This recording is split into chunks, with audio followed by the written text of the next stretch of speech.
Hello' everyone, আজি লৈ আহিছোঁ মই ৰুটি চিপছ। এয়া একেবাৰে কুৰকুৰা হয়। এয়া মোৰ ল'ৰাৰ একেবাৰে প্ৰিয়। এয়া মই পুৰণা ৰুটি লৈছোঁ, ৰাতিয়ে বনাই থোৱা, আৰু এয়া সৰু সৰুকৈ এতিয়া স্কুৱেৰৰ টাইপত কাটি ল'ম।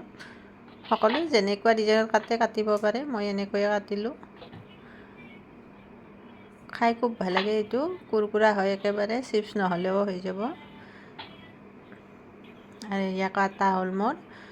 আৰু এতিয়া মই ৰিফাইন তেল গৰম কৰিম। সকলোৱে এবাৰ ঘৰত ট্ৰাই কৰি চাবচোন, খাই নিশ্চয় ভাল পাব। আৰু ইয়াক অলপমান তেলটো গৰম হওঁতে মই দিম, আৰু জুইটো একেবাৰে কমকৈ ৰাখিম। একেবাৰে ল' ফ্লেমত ভাজিম, একেবাৰে এইটো কুৰকুৰা হোৱালৈকে ভাজি ল'ম।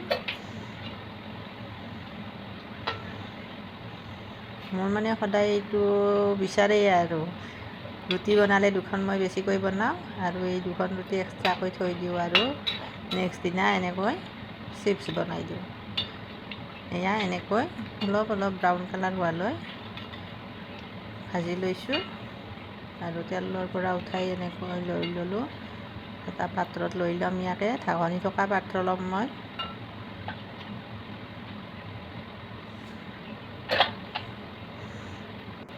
আৰু এবাৰ দিলোঁ, এনেকৈ ভাজি ল'ম গোটেইখিনি একেলগে। এয়া পাত্ৰ এটাত লৈছোঁ।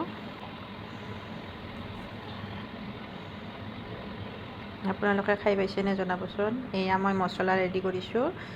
ইয়াতে দিছোঁ মই ক'লা নিমখ, মেগী মছলা আৰু চাট মছলা।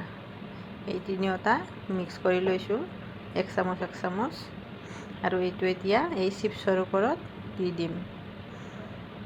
মই 1 চামুচ দিছোঁ, আৰু ইয়াত ঢাকনি লগাই দিলোঁ। ঢাকনি লগাই দি ইয়াক চাৰিওফালে মিক্স কৰাই দিলোঁ, লৰাই।